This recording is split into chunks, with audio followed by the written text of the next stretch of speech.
Hello, this is Sophia Cinquemani, and I will be presenting Giacomo Puccini.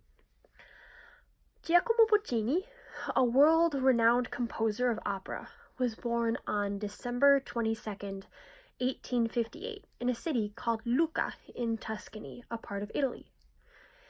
He was the last generation of a family of musical directors at a cathedral in Lucca called the Cathedral of San Martino. This family business was actually the thing that initially got him into music. Unfortunately, when he was only 5 years old, his father died, leaving him an orphan. However, the municipality of Lucca, the city where he was living, supported him until he was old enough to work at the cathedral. So they left the position of organist open, and they actually gave his family a small pension to allow them to stay afloat. His interest in music only grew, especially as he began to study it with his father's former students. He also played the organ at local churches and started to gain experience. One day, he went to see Giuseppe Verdi's Aida, and he became inspired to study opera. He realized at that moment that this was what he wanted to do. Several years later, in 1880, he decided to attend Milan Conservatory, where he stayed for several years and eventually obtained a degree in music. As he became more and more involved in composition, he entered several composition competitions, and he started to gain a lot of attention and fame on an international level. Eventually, he was commissioned by Giulio Ricordi, who he went on to work with many times, to write an opera for La Scala, and he started to receive a monthly stipend and became a lot more successful at this point. After his mother died, he left Lucca with Elvira Gemignani, who was actually a married woman, and this created quite a scandal. The two actually had a son named Antonio, and they lived in several places, mostly near or in Milan. Unfortunately, their relationship was extremely tumultuous, because she felt a lot of jealousy because Puccini was having relationships with other women, and that just furthered the scandal. However, after her husband died, they did end up getting married, in spite of the scandal. Puccini continued to write, becoming one of the most famous Italian composers of opera in history. At the end of his life, he moved from Milan to Viareggio, and he started to complain of what he described as just a sore throat, a cold, but unfortunately, he had throat cancer. It was too late to treat it, but they tried doing a surgery, and a few days later, he passed away, because his body was too sick to handle the surgery. And he passed away in Brussels, Belgium on November 29th in 1924. Throughout Puccini's life, he wrote some of the most famous Italian operas and arias of all time. His third opera, which was called Manon Lescaut, was written in 1893, and it brought him a lot of international fame. This was one of the operas that first gave him a lot of attention. And this opera was focused on the tormented love of Manon Lescaut and Des Grieux, a greedy woman and a wealthy old man. You'll see in a lot of Puccini's works, they're very focused on love, and usually not in a happy way. But anyways, in 1896, he wrote another aria called La Bohème, also very dramatic, but in this opera, he portrayed the life of impoverished young protagonists and more tragedy, which he focused on in a lot of his operas. In 1900, Puccini wrote Tosca, which showcased many aspects of real life and realism, at least from the perspective that he was portraying it. In Tosca, he focused a lot on violence, and this opera was seen by many as one of his first to venture into the style of verismo, which is a musical style derived from the Italian word vero, meaning true.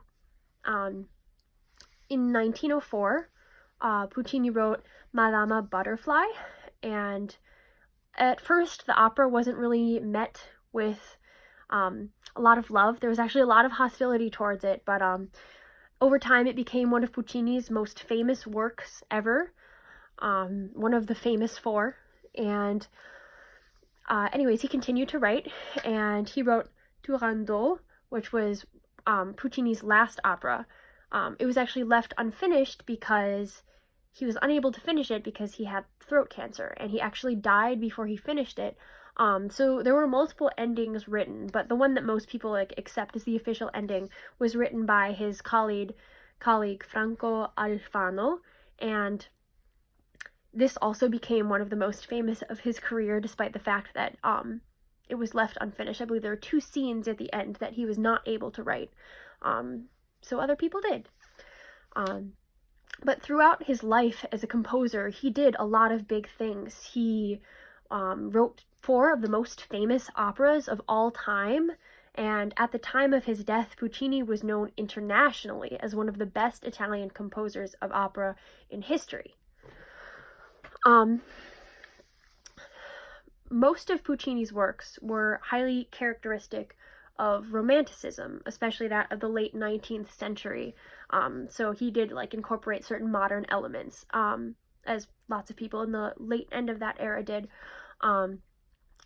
As I talked about earlier, verismo, a style representing realism and authenticity, stood out especially in Puccini's later works, and often in his portrayal of life and tragedy. Many of his songs and operas depict common human struggles and experiences. That was something very important to him. One of his most common topics was falling in love and tragedy that often interrupts love. Like I said, not a lot of happy endings.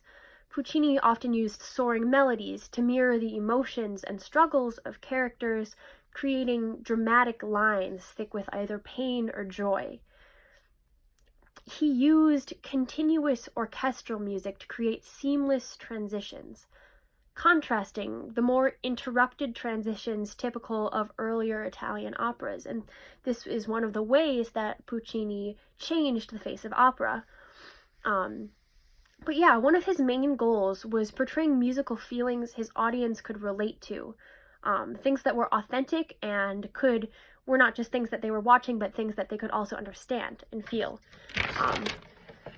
Today, music historians refer to Puccini as part of Giovani Scuola, or Young School, a group of composers entering the classic music scene following the death of the influential Giuseppe Verdi, which, if you'll remember, is one of the people who actually inspired Puccini to enter the world of opera. While Puccini certainly incorporated a musical style typical of the late Romantic period, he was constantly updating and modifying his style.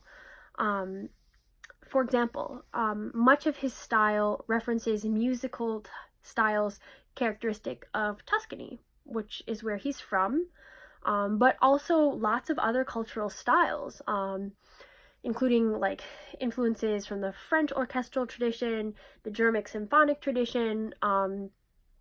In Turandot, Puccini even uses Chinese folk melodies, so he's incorporating lots of different cultural aspects and styles into his Romantic music.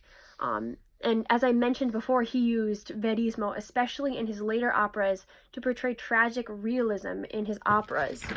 Verismo is often characterized by a violently realistic depiction of everyday life, especially that of the lower class and those who are underprivileged, and this is especially apparent in a lot of his operas. In Madama Butterfly and the works following it, it's especially present. Madama Butterfly is an opera about a geisha known as Madame Butterfly, who in the end kills herself to avoid living in shame.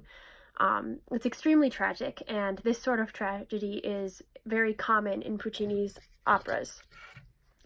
Overall, Puccini was an extremely talented composer who had a huge influence on the world of opera. His commitment to emotional power and realism make him one of the most powerful composers of the Romantic era.